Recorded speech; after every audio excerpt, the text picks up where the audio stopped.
آپ کا میزبان شیخ عزیز الرحمان۔ دیکھنے والے ناظرین کو کشمیر نیوز چینل کے پروگرام میں خوش آمدید کہتے ہیں۔ اگر بات کی جائے پاکستان کی عدالتوں کی،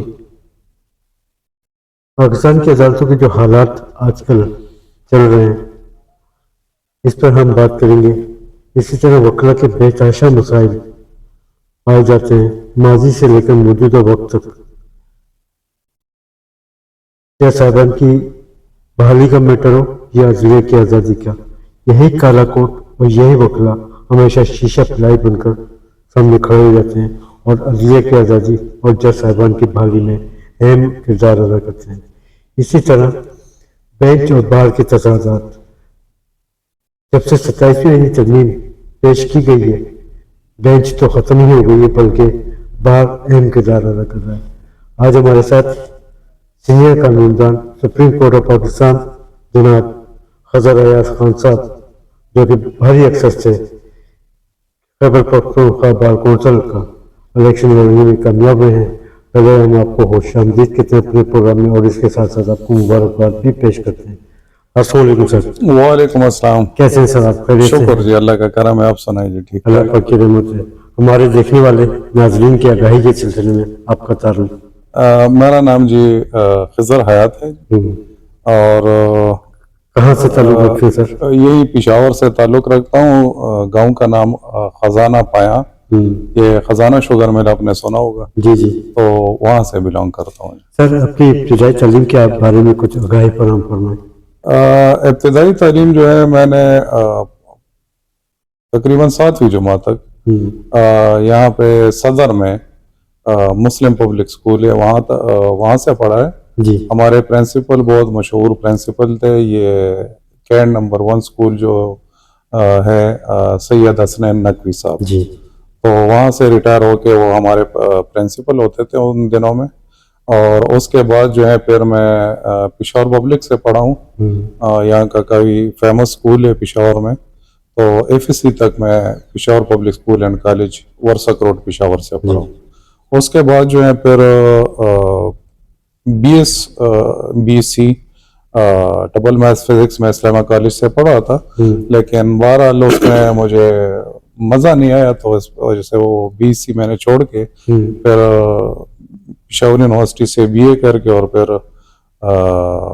LLB 2003 میں نے کمپلیٹ کی تھی LLB، اور اس کے بعد جو ہے پھر MA پولیٹیکل سائنس کیا ہوا ہے۔ سر جیسا کہ ابھی آپ نے فرمایا کہ پہلے BSc آپ نے تعلیم حاصل کی، پھر آپ نے BA کی ڈگری حاصل کی، پھر MS سائنس پولیٹیکل سائنس، تو شعبہ قانون کی طرف اور ڈگری LLB کی لینے کا مقصد کیا تھا، اور شعبہ قانون کی طرف کیسے آنا ہوا؟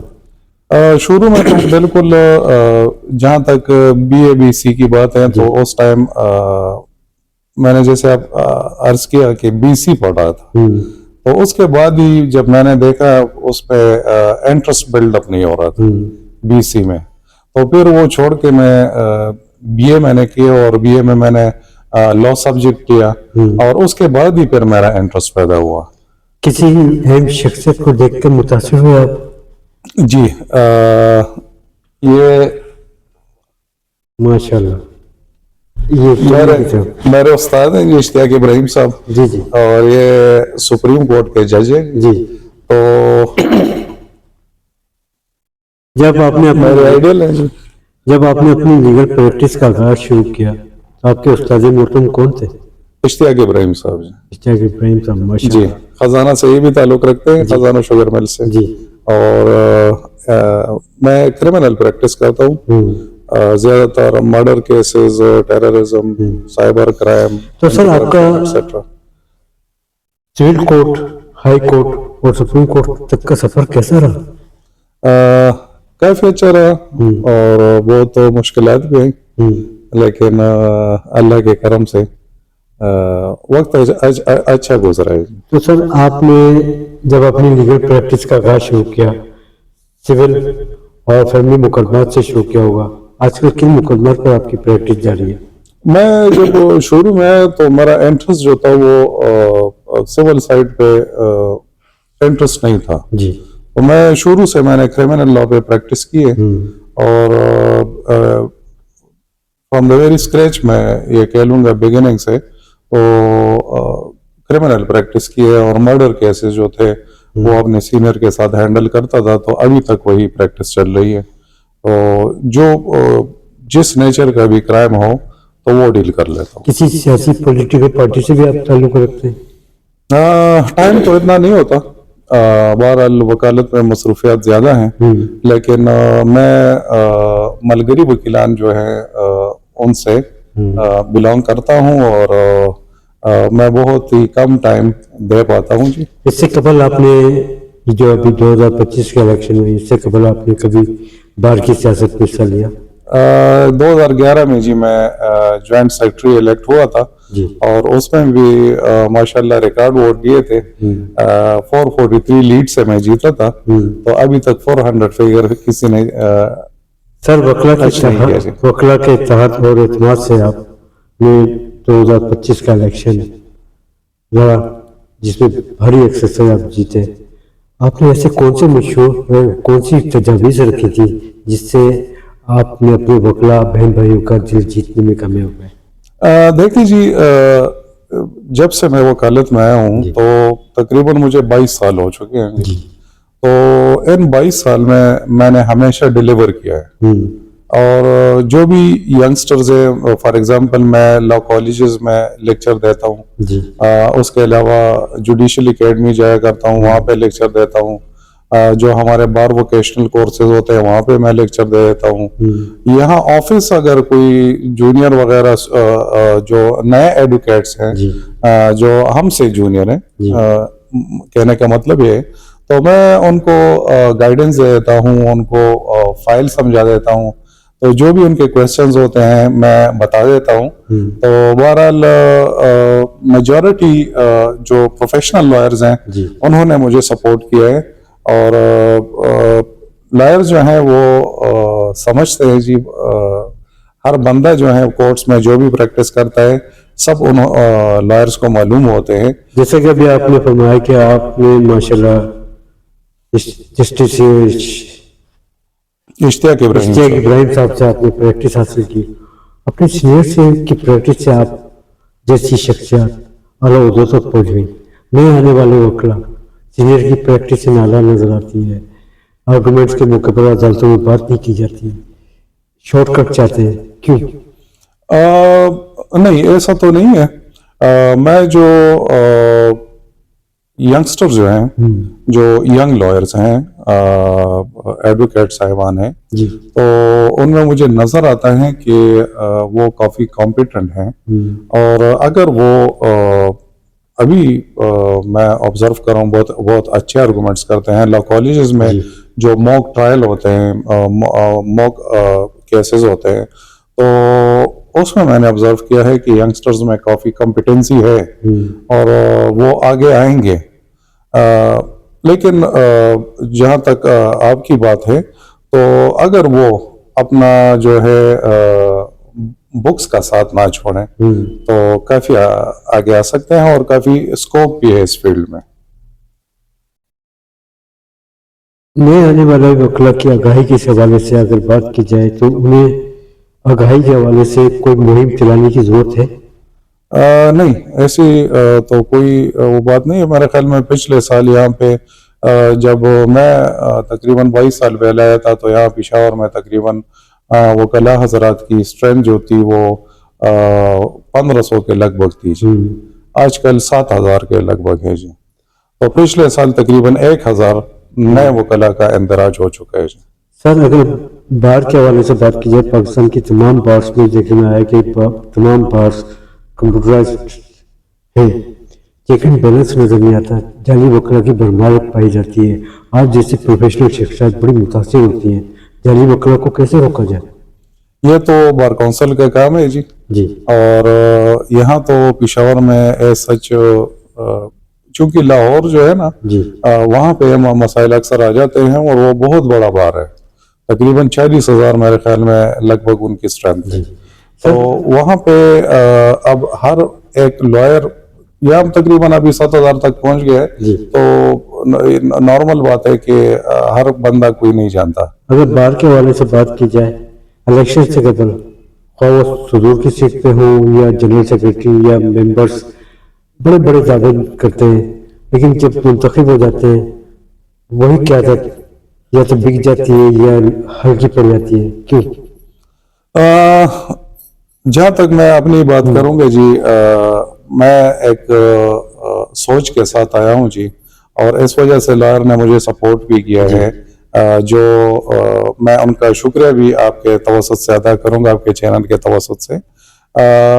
اصل میں ایک ایکٹ جو ہے وہ میں نے پروپوز بل بنایا ہوا ہے، اور اس کی ایک کاپی جو ہے وہ ہمارے پریزیڈنٹ صاحب جو ہائی کورٹ بار ایسوسیشن کے صدر ہیں، تو ان کی وساطت سے میں نے وزیر اعلیٰ صاحب کو اس کی کاپی بھی دی ہے. اور اگر ان کو میں ریکویسٹ بھی کروں گا آپ کے چینل کے توسط سے کہ اگر وہ ایکٹ جو ہے وہ پاس ہو جائے تو ہمارے لائرز کے جتنے بھی مسائل ہیں تو وہ اس میں کور ہو جائیں گے، اور وہ جو محرومیاں ہیں ان کا، جو لائرز حضرات ہیں، تو اس کا ازالہ ہو جائے گا. تو آپ کیا سمجھتے ہیں یہ جو آپ نے ایکٹ سامنے رکھا پریزیڈنٹ بار کونسل کے پاس اور انہوں نے وزیر اعلیٰ کو بھی پیش کیا ہے، آپ کیا سمجھتے ہیں کہ اس میں کچھ عمل درآمد ہو پائے گا؟ میں سمجھتا ہوں کہ وزیر اعلیٰ صاحب جو ہے خیبر پختونخوا کے، تو انہوں نے وہ ہائی کورٹ میں اعلان کیا تھا کہ آپ کے اگر کوئی بھی مسئلہ ہو یا کوئی ایکٹ آپ پاس کرنا چاہتے ہیں وکلاء کے حوالے سے، یا جو بھی وکلاء کے حوالے سے ویلفیئر کے لاز ہیں آپ لانا چاہتے ہیں، تو آپ مجھے بتا سکتے ہیں. تو پھر صدر صاحب نے مجھے کہا کہ آپ یہ ایکٹ کی کاپی جو ہیں وہ وزیر اعلیٰ صاحب کو دے دیں. تو ہم نے ہارڈ کاپی جو ہے وہ تقریباً ہمارے الیکشن جو تھے ان سے تقریباً 3 دن پہلے میں نے وزیر اعلیٰ صاحب کو اس کی کاپی دی ہے. جی، وکلا کے بے تحاشا مسائل پائے جاتے ہیں سر، جیسے کہ وکلا کے ویلفیئر کے حوالے سے اور ہاؤسنگ سوسائٹی کے حوالے سے، اس سلسلے میں آپ کیا اقدامات اٹھائیں گے؟ میں جیسا کہ جی میں نے عرض کیا ہے کہ اس میں پہلا جو یہ ہے کہ بار کونسل کے پاس فنڈز کی کمی ہے. جی، تو میں نے گورنمنٹ سے گرانٹ مانگا ہوا ہے کہ ہمیں گرانٹ دے دیں. پھر اس میں فنڈ انویسٹمنٹ ہیں کہ ہمارے پاس اگر فنڈ آ جاتی ہے تو پھر 3 حصوں میں میں نے اس کو تقسیم کیا ہے کہ فرسٹ آف آل گورنمنٹ ہمیں 1 بلین گرانٹ دے. ابھی الیکشن کے دنوں میں تقریباً 42 کروڑ روپے جو ہیں وہ وزیر اعظم صاحب نے مختلف بار اس کو تقسیم کیے ہیں. تو اگر ہمارے پورے صوبے کو، یہ تو 8-10 بار ہیں ان کو یہ پیسے دیے ہیں، تو بہرحال اگر پورے صوبے کو ہمیں 1 ارب روپے 1 بلین دے دیں تو میرے خیال میں اتنے زیادہ نہیں ہے، کم ہے، لیکن کچھ نہ کچھ جو ہے وہ بار کونسل کے پاس جو ہے پیسے آئیں گے. جی، اس کے بعد جو ہے پھر سیکنڈ جو ہے یہ لائر جو ہم کنٹریبیوٹ کرتے ہیں ایئرلی، تو اس کو میں نے ذرا ترتیب دیا ہوا ہے کہ جو ینگسٹرز ہیں جو جن کی 5 سال سے کم پریکٹس ہیں، تو وہ 4,000 روپے جمع کریں گے. ہم ابھی تقریباً 4,000 روپے ایک وکیل جو ہے وہ بار کونسل میں جمع کرتا ہے.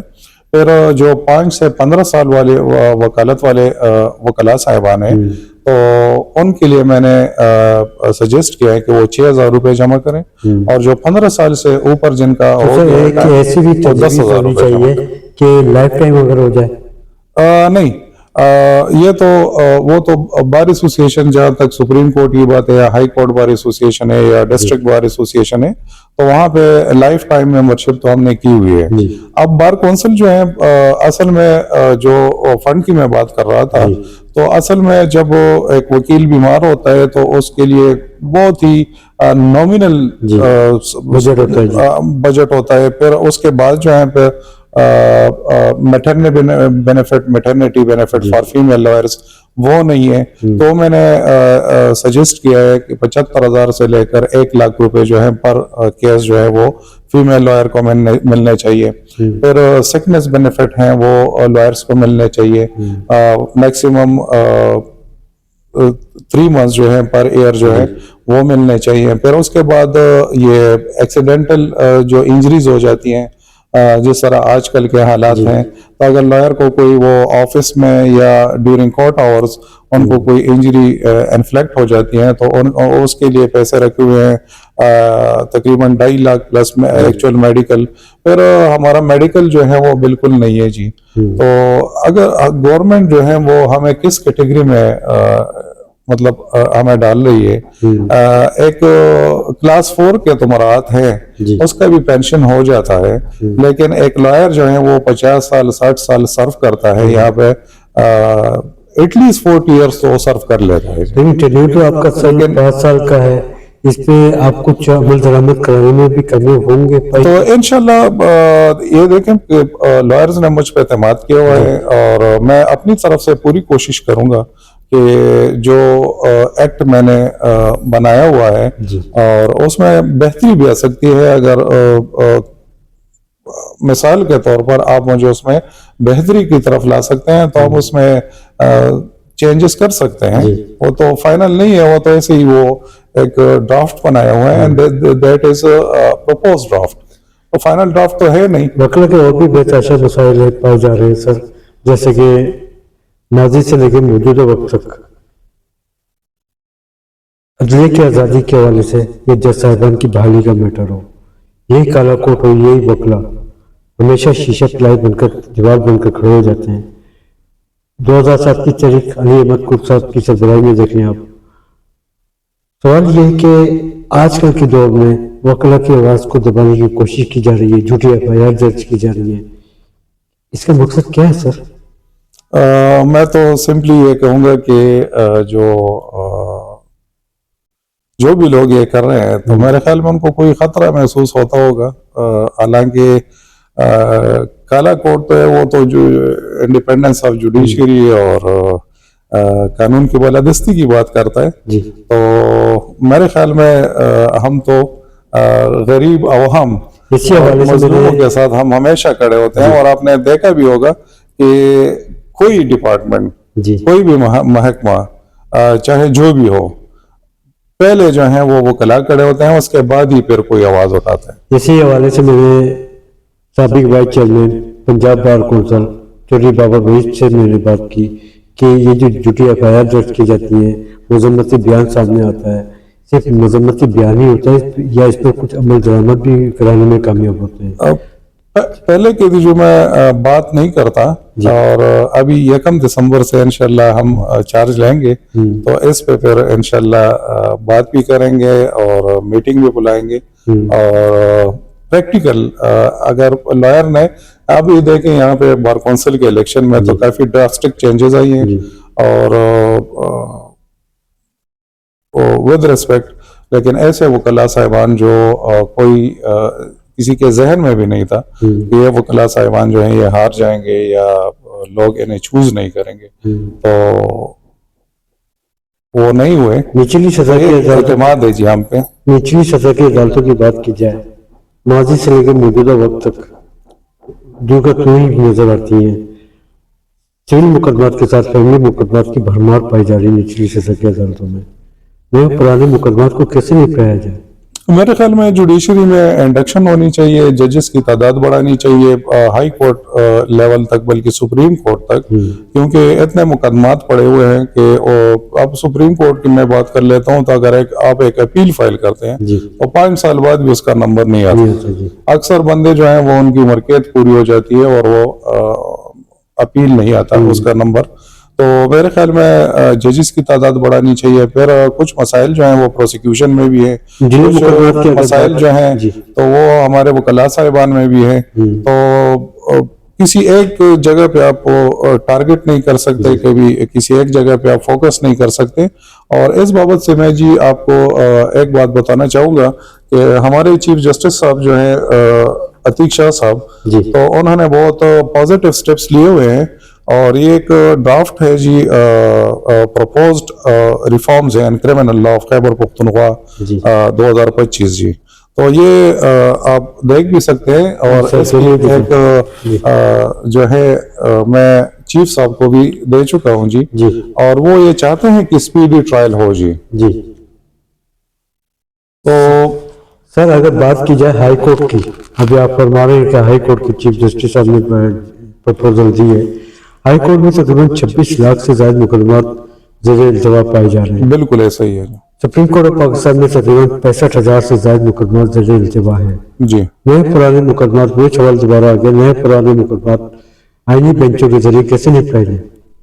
تو یہی میں عرض کرنا چاہوں گا کہ جی یہ پاسبل نہیں ہے، کیونکہ اگر ہم ٹائم دیکھ لیں صبح 9 بجے سے تقریباً 2-3 تک جج صاحبان جو ہیں وہ کام کر لیتے ہیں، لیکن ایسے کیسز بھی لگ جاتے ہیں کہ ایک کیس پہ پورا دن نکل جاتا ہے، 2-3 دن نکل جاتے ہیں ایک ہی کیس پہ.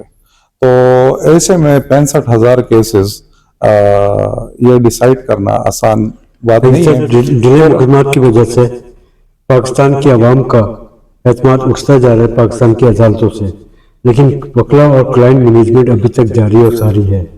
آپ کیا سمجھتے ہیں کہ وکلا اگر یہ حالات موجودہ رہے تو کیا وکلا کلائنٹ مینجمنٹ بھی ختم ہو جائے گی؟ نہیں، میں ایسا نہیں سمجھتا. دیکھیں، مسائل ہر معاشرے میں اس کا حصہ ہوتے ہیں، اور میرے خیال میں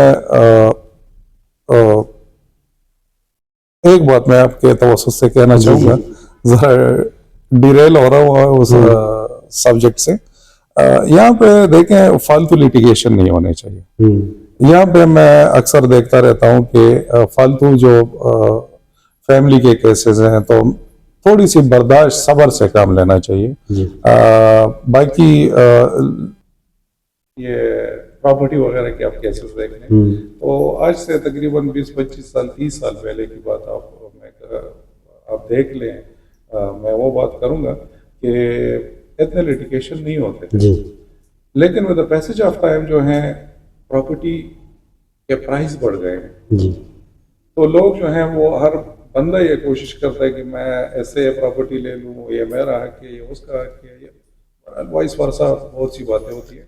تو لوگ لیٹیگیشن میں پڑ جاتے ہیں. اگر یہ گھر پہ یہ معاملات حل کر لے، through elders of the locality یہ بات کر لے، تھرو جرگا سسٹم پنچایت، تو میرے خیال میں پھر اتنے کیسز جو ہیں وہ عدالت نہیں آئیں گے. لیکن سر اگر آپ کی ماشاءاللہ پروفیشنل وکیل ہیں، سپریم کورٹ کے لائر ہیں اور آپ کا 22 سالہ تجربہ ہے، سوال یہ کہ آپ یہ دیکھیں کہ کہاں رکاوٹیں پیش آ رہی ہیں انصاف کی فراہمی کے حوالے سے، اور انصاف کی فراہمی میں کہا جاتا ہے کہ کوئی ایک مافیا ہے جو کہ انصاف کی فراہمی میں رکاوٹ بنا ہوا ہے. اس مافیا کو پاکستان کی عدالتوں سے کیسے نکالا جائے؟ میں تو یہ سمجھتا ہوں کہ گراس روٹ لیول پہ پبلک جو ہیں اگر وہ جھوٹ بولنا چھوڑ دیں تو بہت سے مسائل ختم ہو جائیں. اچھا جی، آپ کی سجیشن یہ ہے؟ میری سجیشن یہ ہے کہ جھوٹ جو ہیں ان لیٹیگیشن جو ہیں تو اسی بنیاد پہ بحث کرتے ہیں. فار ایگزامپل میں کرمنل لا کی بات کر لیتا ہوں تو ایک بندہ ہے، ایسے کیسز میرے پاس ہے بھی، پڑے بھی ہیں کہ ایک ڈیسیز جو ہے اس کو ایک گولی لگی اور 5 بندوں پہ داغیداری ہوتی ہے. تو کس نے یہ کام کیا؟ ایک بندے کا ہی کام ہے، شاید ہو سکتا ہے. لیکن ہم لوگ یہ کہتے ہیں کہ جی دیکھ لیں کہ اس میں وکیل صاحب کون ہے، ڈاکٹر صاحب کون ہے، انجینئر صاحب کون ہے، جو ان میں سر ماضی کے ججمنٹ بولتے تھے جج صاحبان کے، سول کورٹ کے جج صاحبان ہوئے یا سپریم کورٹ آف پاکستان کے، ان کے ججمنٹ بولتے تھے. آج کل سول جج صاحبان سے لے کر سپریم کورٹ تک کے جج صاحبان کے فیصلے نہیں بولتے، وہ میڈیا پر آ کے باتیں کرتے ہیں. کیوں؟ میں تو یہ سمجھتا ہوں جی کہ اگر آپ بالکل یہ ایڈمیٹڈ فیکٹ ہے، اور جہاں تک میں نے آبزرو کیا ہے تو 1960s کے جو ججمنٹ ہیں وہ سپریم کورٹ کے میں نے کافی مجھے پسند بھی ہے، اور ان جیسے ججمنٹس نہیں ہیں جی. بالکل یہ بات بالکل ٹھیک ہے جی. اور تقریباً 80 تک جو ہے 80 میں شروع سے 80 تک 1980 تک تو کافی بہتر ججمنٹ ہے. لیکن یہ میں جسٹیفائی اس طرح کروں گا جی کہ چونکہ ان دنوں میں کام بہت کم ہوتا تھا، کیسز بہت کم ہوتے تھے، تو ججز صاحبان کو ججمنٹ رائٹنگ موقع ملتا تھا. ابھی 100 کیسز کا اجلس پہ لگتے، تو آپ خود دیکھ لیں کہ ایک ہیومن بینگ جو ہیں، ایک جج صاحب جو ہیں وہ بھی انسان ہیں، ایک لائر جو ہے، ایڈوکیٹ جو ہیں وہ بھی انسان ہیں، تو وہ کتنا کام کر لیں گے؟ تو یہی پہ پھر بات آ جاتی ہے کہ جس طرح میں نے عرض کیا پہلے کہ ججز صاحبان کی جو اسٹرینتھ ہے، تعداد جو ہے وہ بڑھانی چاہیے، ہائی کورٹ لیول پہ، لوور جوڈیشری پہ، سپریم کورٹ لیول پہ، تو تبھی ہم اس قابل ہو سکیں گے کہ ہم وہ کیسز جسٹیفائی کر لیں۔ اب ایک جج کے پاس اگر 100 کیسز لگتے ہیں تو 100 کیسز میں وہ کیا وہ ہوگا ججمنٹ رائٹنگ کا، اس کا بڑا غرق ہی ہوگا، کیونکہ وہ جلدی میں لکھنا۔ لیکن سر اگر بات کی جائے کہ ماضی میں مینول کام ہوتے تھے اور آج کل تو بڑی سہولیات میں سے آ گئی ہیں سوشل میڈیا کے حوالے سے بھی اور کمپیوٹرائز سسٹم کے ہونے کے باوجود بھی، لیکن پھر بھی جج صاحبان اگر تھوڑا سا ٹائم اور وقت دیں تو یہ کیسز ختم ہو سکتے ہیں۔ تو بالکل آج کل تو جدید دور ہے، کافی پہلے جو تھا وہ فوٹو اسٹیٹ مشینیں نہیں تھی، پھر فوٹو اسٹیٹ آ گیا، پھر اس کے بعد کمپیوٹر آ گیا، آج کل اے آئی آ گیا جی، تو بالکل آپ بجا فرما رہے ہیں، لیکن سارا کام تو وہ نہیں کر سکتے، ہم بندے ہی کرتے ہیں، تو پھر بھی یہی بکس جو ہیں اگر کوئی کنسلٹ کر لے تو ایک تو لائر اچھا بنے گا، ایک جج اچھا بنے گا، اور جیسے کہ میں نے پہلے عرض کیا کہ مین جو میں سمجھتا ہوں کہ کورٹ پہ برڈن بہت زیادہ ہے، اور اس طرح سے کہا جاتا ہے جسٹس منیر کے دور سے پاکستان کی عدالتوں میں خامیاں شروع ہوئی، افتخار محمد چودھری، قاضی فائزی صاحب، ثاقب نثار بھی خامیاں چھوڑ گئے اور قاضی فائزی صاحب اپنی غلطیوں کا اعتراف بھی کر کے گئے، تو آپ کیا سمجھتے ہیں کہ خامیاں یہ جسٹس منیر کے دور سے شروع ہوئی ہیں یا جسٹس افتخار کے دور سے؟ نہیں ہے، تو جب سے پاکستان بنا ہے تو کافی پرابلمز ہیں، اور جو